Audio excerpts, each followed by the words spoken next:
সেই রাতে ঝড় উঠেছিল আর টুকটুকি এসেছিল এক পুরনো অজানা বাড়িতে।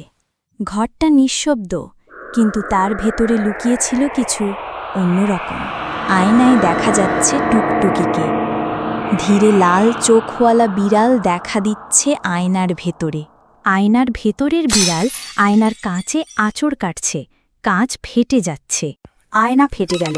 টুকটুকি পড়ল আয়নার ভেতরের জগতে। চারপাশ অন্ধকার। তুই যদি ফিরতে চাস, আমাকে তোর জায়গা নিতে দে।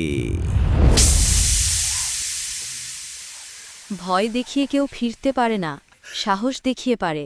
টুকটুকি জেগে উঠে দেখে সব ঠিকঠাক। আয়না স্বাভাবিক। বিছানায় ঘুম ভেঙেছে টুকটুকির। আয়না শান্ত, কিন্তু আয়নার ভেতর সে এখনো আছে।